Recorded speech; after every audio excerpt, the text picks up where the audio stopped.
Hey guys, welcome to Individual Investor. In this video, we're going to talk about the strategy that I use for S&P 500 index fund investing, which incorporates an interesting pattern discovered by Larry Williams, in addition to some other rules that I follow. Let's take a look.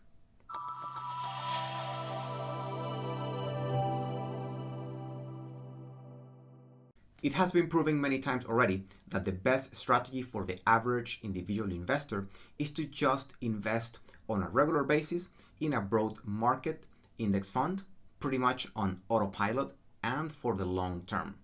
Trying to time the market or buy and sell or trade index funds is a foolish game.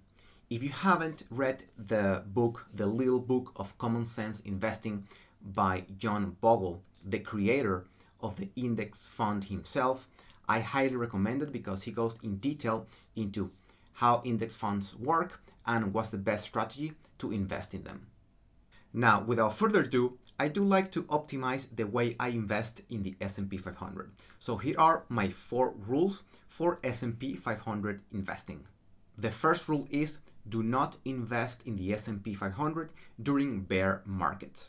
This one is based on the death cross signal, which is when you take the 200-day moving average and the 50-day moving average on the S&P 500, and whenever the 50-day moving average is below the 200-day moving average, I do not invest in the S&P 500. I much rather hold cash or allocate my capital somewhere else. And let me show you why. So here we have the daily chart of the S&P 500 index, or the SPX. And here I have the red line, which is the 200-day moving average, and the blue line, which represents the 50-day moving average. And as you can see here, we have the death cross, which is when the 50-day moving average crosses down the 200-day moving average.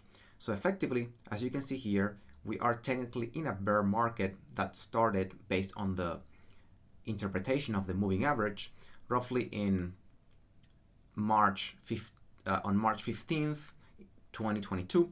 And since then, we've been on average in a decline. So in my opinion, it doesn't make a lot of sense to pump money into the S&P 500 if we are in a decline. I'd rather hold that cash or deploy it somewhere else.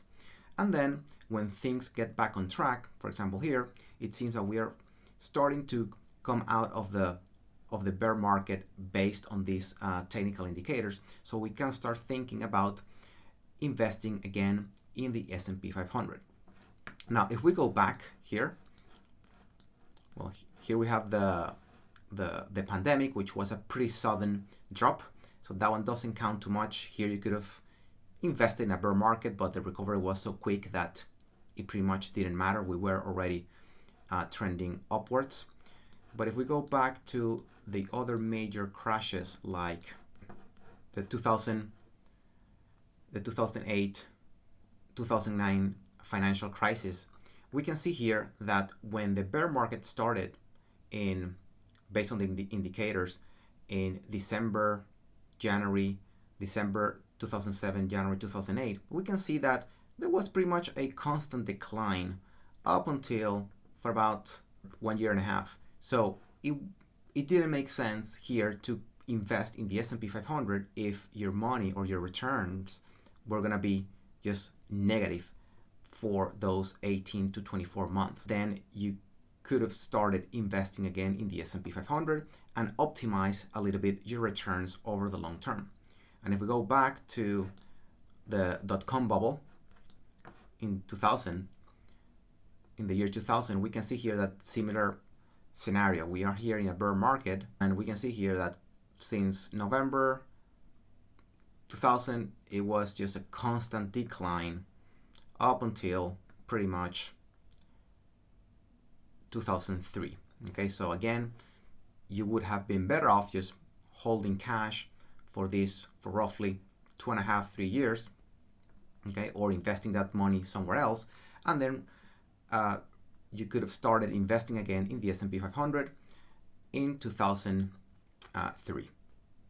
The second rule is that I do not invest in September, and this one has to do with the anomaly in the stock market in the month of September.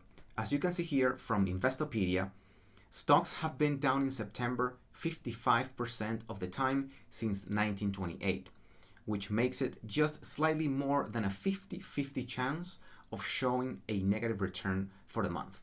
So those are the statistics in the last almost 100 years. So I rather sit out or wait during the month of September and resume investing in other months if the conditions are ideal.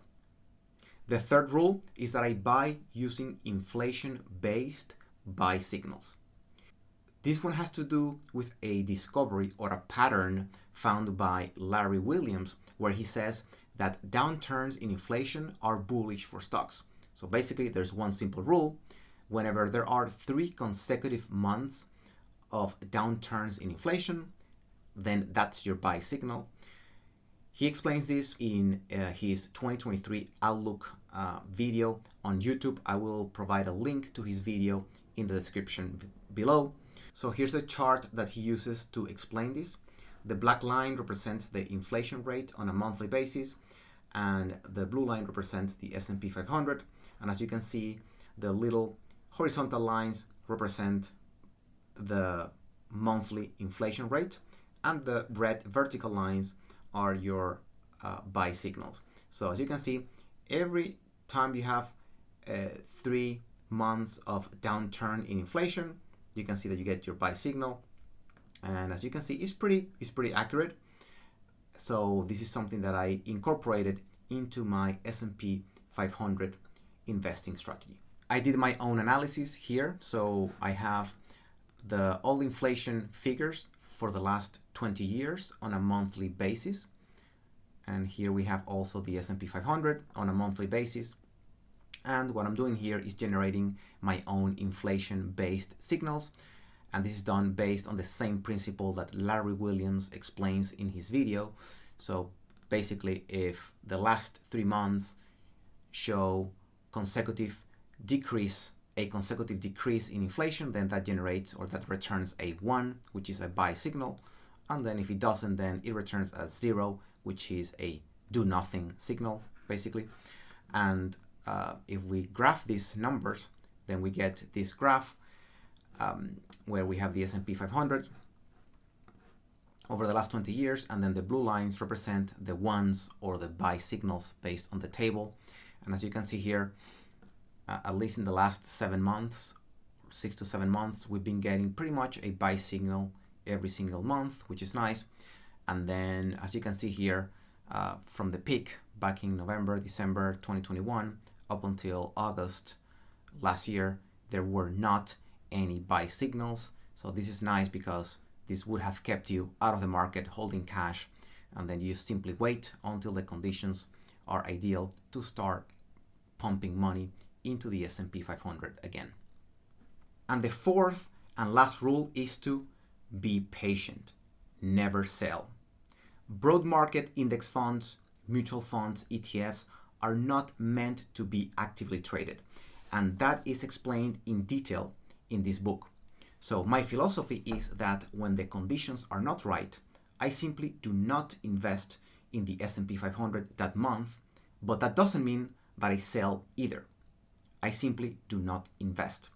So when the conditions are correct, or the rules are all checked off, then I invest during that month in the S&P 500, and that's how I continue to increase my position over time. Now, do you have to follow a particular investment strategy to invest in the S&P 500 to get decent returns over 30 years? Probably not. There have been some studies where they backtested different frequencies of investing in the S&P 500, like every month, every 2 weeks, every 3 months, every 6 months, etc. And the reality is that over the long term, the returns really don't change much. However, I'd like to go the extra mile and do a little bit of research and try to optimize and find the best times to invest in the S&P 500. Maybe over the long term, this won't make much of a difference, but this is just how I like to do it, and I wanted to share my thoughts with you all. With that, I'd like to thank you for joining me today. If you enjoyed this video, I would appreciate if you can like it and subscribe to my channel to stay up to date with my content. Thanks again for coming, and I'll see you next time.